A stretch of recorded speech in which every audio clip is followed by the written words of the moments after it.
Yard work.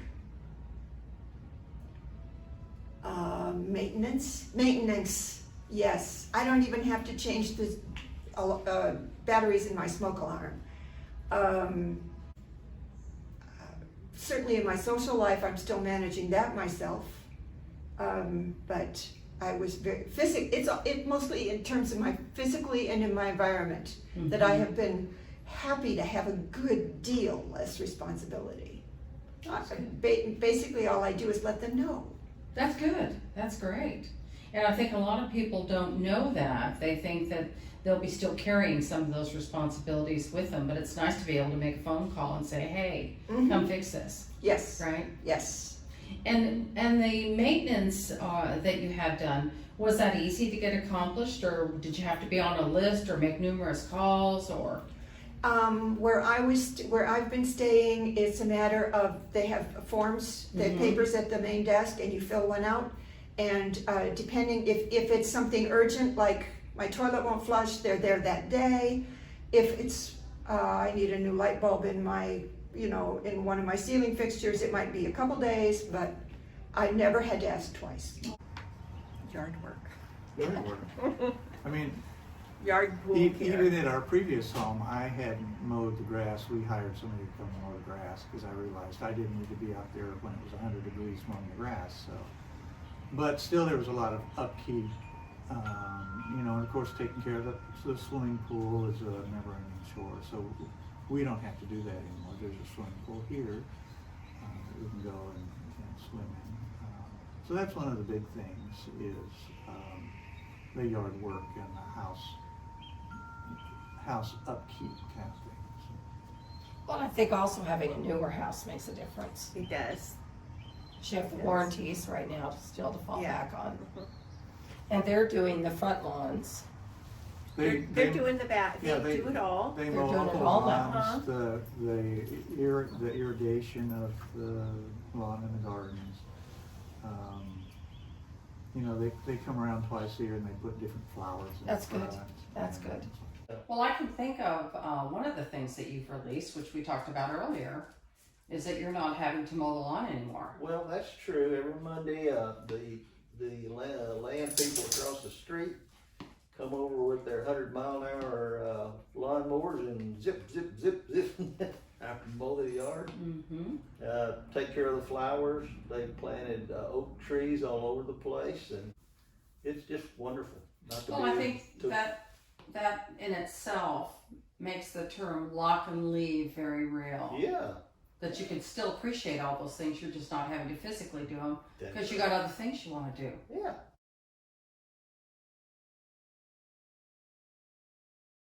Everything. You make up your mind to do it, and you make up your mind to do the things you have to do so that it's possible. I go to the gym 3 times a week, and try to eat healthy, because that's how you stay healthy. And I get out and see people, because if you just hide, then that's all you'll do. I think that you have as good a life as you make up your mind you're going to have if you are, given reasonable health and a reasonable budget. You have as good a life as you make up your mind to have. And so, I made a decision years ago that I was going to take whatever control I could over how I get old. And I have done that pretty consistently. I'm no saint. Ask my friends.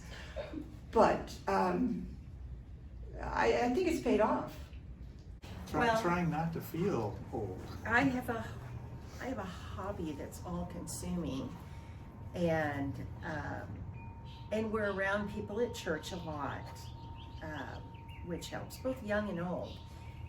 And we do volunteer work with people who are young and old. So it helps. I think if we didn't have access to younger people, we would feel much older.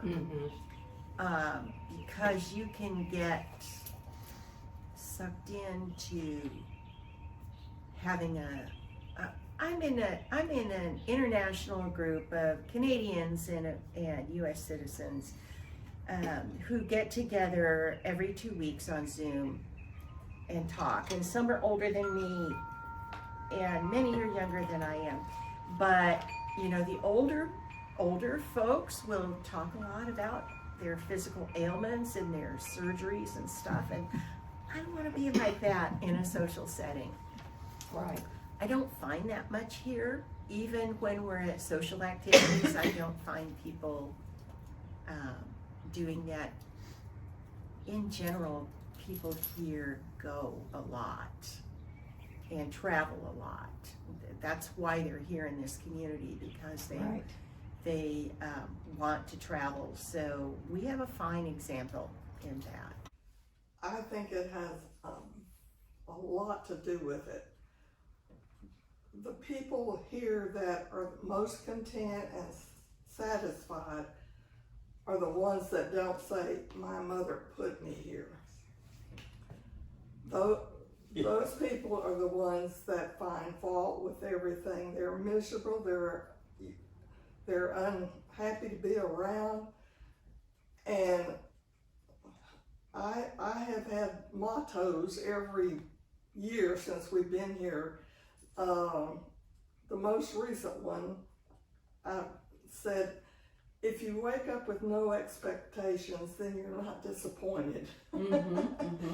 But you really need to have the mindset that say, I'm just living like in a wonderful resort. Right.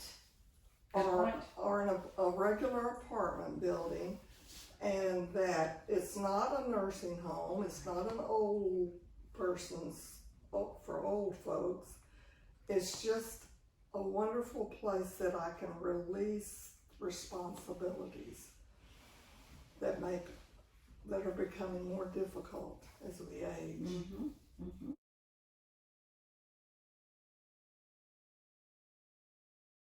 The first time we moved, it was because we had a large home, which we loved, but it was getting to be a burden to take care of.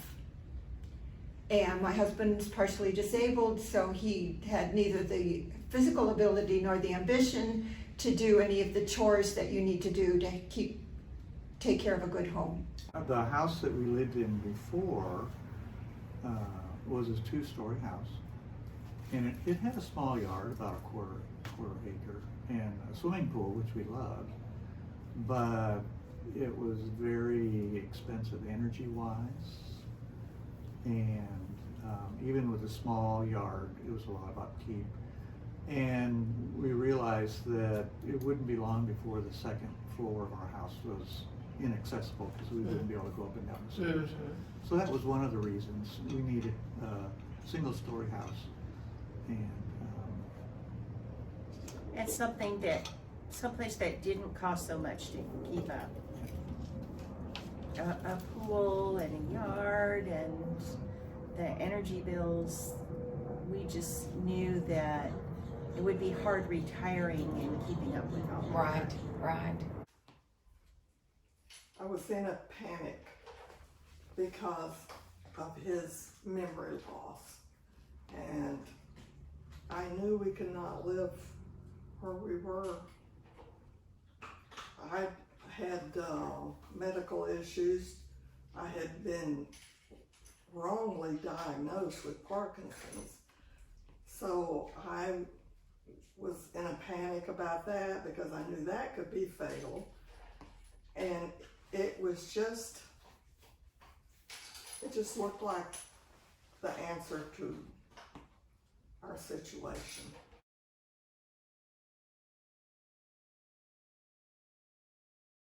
No. Bob and I together decided what we wanted to do, and then we told them. Oh, that's good. So what was their reaction when you told them? They thought it was fine. I think they still were waiting to see what it would be like, but they had no objections. Did they want to go and visit the place that you chose to move to? Not Just until... to see if it was good for them, that they felt comfortable with you moving there? No, I think they just trusted our judgment, or perhaps they thought they wouldn't have a vote anyway, which was certainly the case. So they just waited until we moved in and then came to see it. I would say yes and no. They loved the house we were in, and when our family came down from Nebraska, everybody stayed at our house, and they swam, and it was a lovely place to gather. So they were sad that we were ready to get rid of it, but they understood why. And especially our youngest, who lives 6 blocks away, was thrilled to have us so close. That's oregano. It's okay for him. But when our Nebraska family saw this place, they were thrilled. Oh, I'll They were bet. very happy. Yeah, you picked a really beautiful location to live in. Yeah, and where we lived before really isn't that much. I mean, that's a 15 or 20-minute drive to here. But now that we live down here and we're that much closer to our 2 daughters and our 2 grandchildren here, I think that makes a difference. It makes it easier for everybody. Makes it easier for everybody. Yeah, that's right. And as far as family coming to stay, you probably still have at least a guest room, We have a guest room, yes. and there's lodging close by. Yes, well, we have 2 girls who live close by. Yeah, that's really great. We included them, as soon as we saw this place, we brought them over for a tour. And it's so close to them, and it seemed like such a relief that we would have a safe place to live close to them, and that they didn't have to worry. So they were on board, I think, from the very beginning, once they saw it. Sure.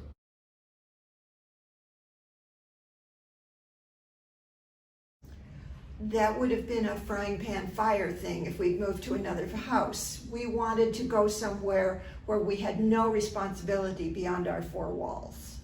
I will say, as 40 and 50-year-olds, we lived in apartments as we did our moves. We lived in apartments while Jim was in seminary, and lived in an apartment when we moved here while our house was being built, and I don't want to live in an apartment if I can help it. And the square footage on this house isn't, it's just a little bit less than our previous home, so we didn't lose actually that much space. Well, which is nice because a lot of things that you had you could bring with you. And we wanted to be able to be outdoors. The other thing that we thought about was that being a minister, our social group was the church. And in our discussions about retiring, we realized that once I retired and left the church, that would go away. I mean, we've maintained some friendships, but not like before. And so we saw a community like this as being a place with neighbors and Social connections already there that we could hopefully ease ourselves into. And we have since joined another church and become involved in that. And that has been our connection to volunteer work. But it's nice having things to do here too. Yes, that is really great. And neighbors that call you by your name and you can talk to them, and Yeah, That's or it. and have the time to do that. have the time to do that. Yeah. You know, and I can take him out for a walk, and we run into other people walking their dogs, and so we'll stop and visit for a few minutes. Well, we thought we wanted a cottage because we had seen some in the neighborhood. And this place was under construction, so we looked at the cottages first and then realized that that would not be convenient to the dining room. We would have to get out in all weather and walk or drive to the dining room for our meals, which are included in the rent. So we said, okay, we'll just take a look at the apartments. And So after we got over here into the main apartment building, even though it wasn't completed, we just felt like it made the most sense. And so we signed up for the first floor 2-bedroom apartment that was left to be, it was still available. The fact that they prepare our meals and they give us a place to live. We have a problem, we just ring up the front desk and say we got a problem, and they come and check it and do what they can to fix it. So that's good. So I don't have to worry about repairs or repairmen or things breaking or whatever. We are furnished with washer dryer and a full kitchen and 2 bathrooms. So I have mine and she has hers. Mm-hmm. And we have walk-in closets, and it's just a delight to be here.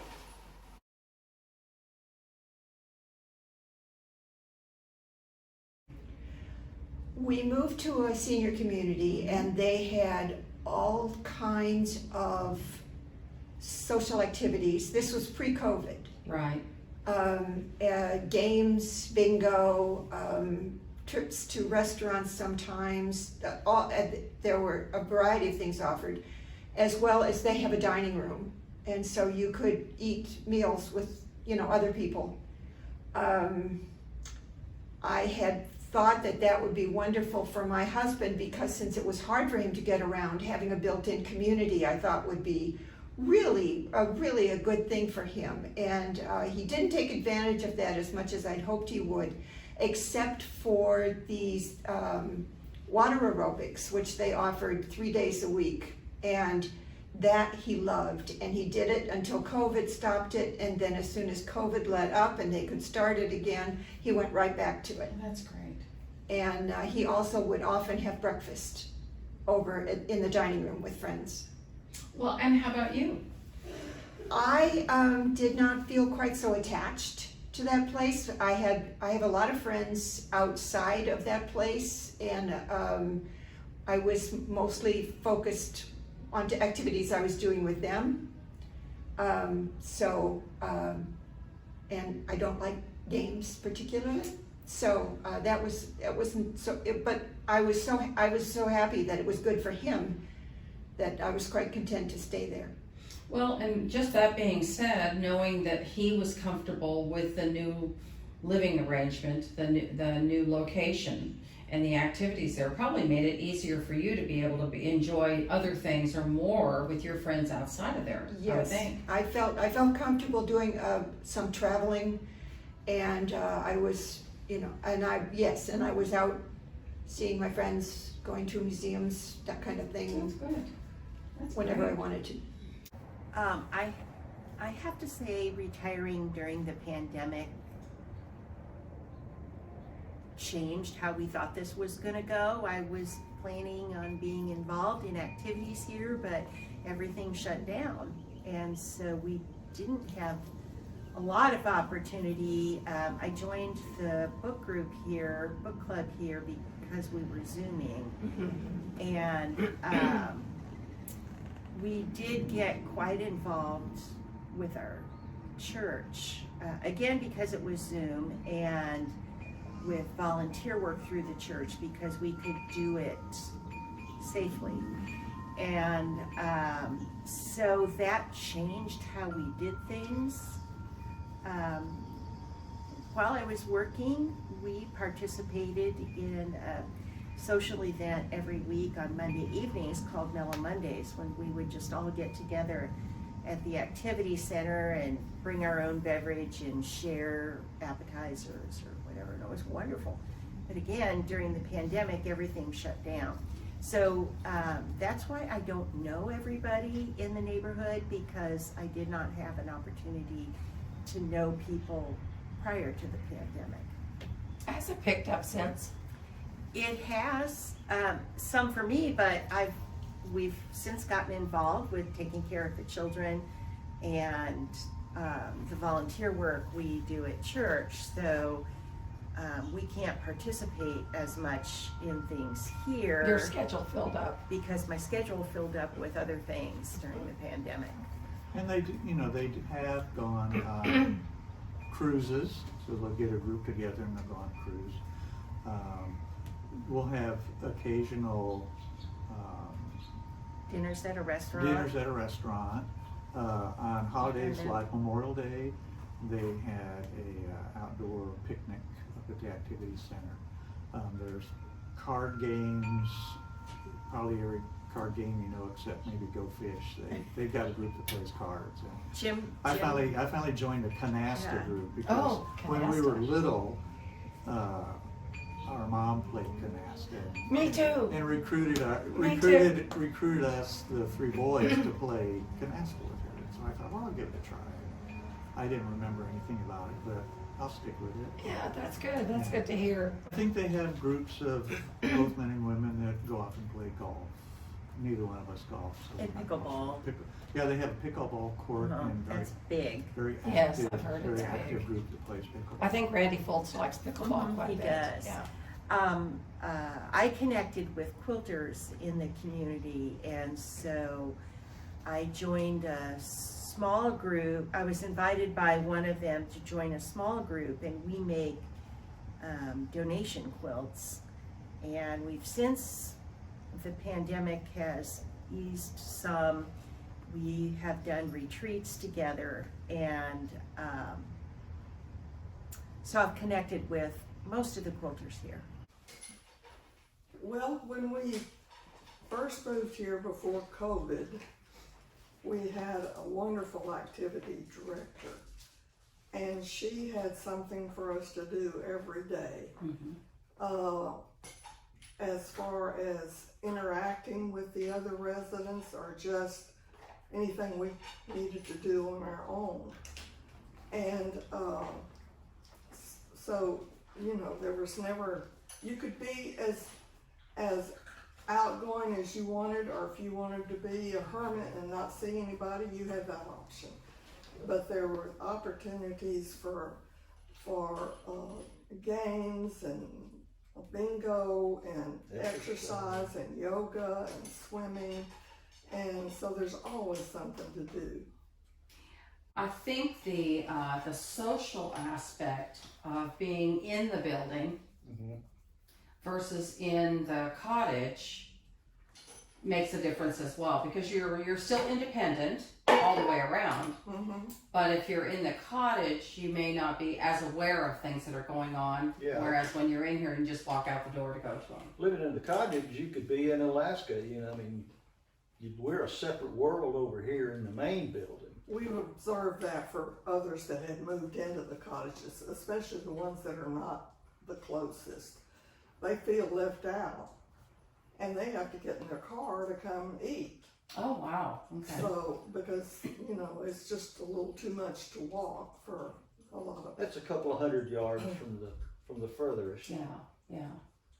So do they have water aerobics or swimming classes out We had there? water aerobics day before yesterday. Oh, okay. And we get in the pool and we have little floats and things that we push around, and we walk in the water and move our arms in the water, and that's really strengthening for us. And we need things that strengthen our bodies, because we're not cleaning the house, we're not working, and basically we're just sitting around in a chair enjoying life. And so I exercise every morning, Monday through Friday.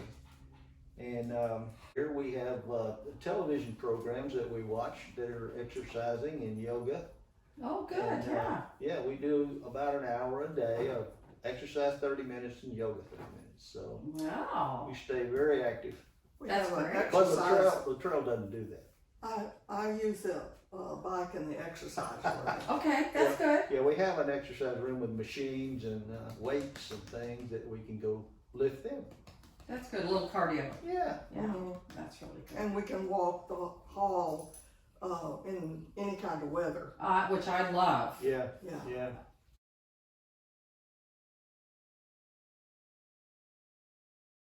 Find something you love and do it. And if you're really lucky, it'll be something that you find by accident that you never thought of before. But I think that, volunteering, okay? Volunteering would be, and that's, giving back, because I've been very lucky, and so I owe the universe. And so, yes, so giving back in some way with whatever talent you have, I think that's the other thing I should have mentioned. Well, it keeps you younger, longer. If, in your mind anyway. Yes, they say that mental exercise is really, really good for seniors. And until COVID, I was teaching as a volunteer English as a second language to adults. And they would say, well, what does this word mean? And I would have to explain what the word meant using only words that I knew were already in their vocabulary on the fly. And that's good exercise. During COVID, what did you do to feel like you were staying independent with that limitation? I had read, there was all kinds of advice on how to survive being isolated, and the thing I saw the most was try to stay in contact with humans. So I made up my mind I would call someone every day. And I was calling cousins, old friends, church friends, out of the blue. I'd call somebody and they'd say, who is this? and I'd explain, oh, it's nice to hear from you. And yeah, but I'm an extrovert. And so my introvert friends didn't notice there was a problem. But that was something that I really leaned on.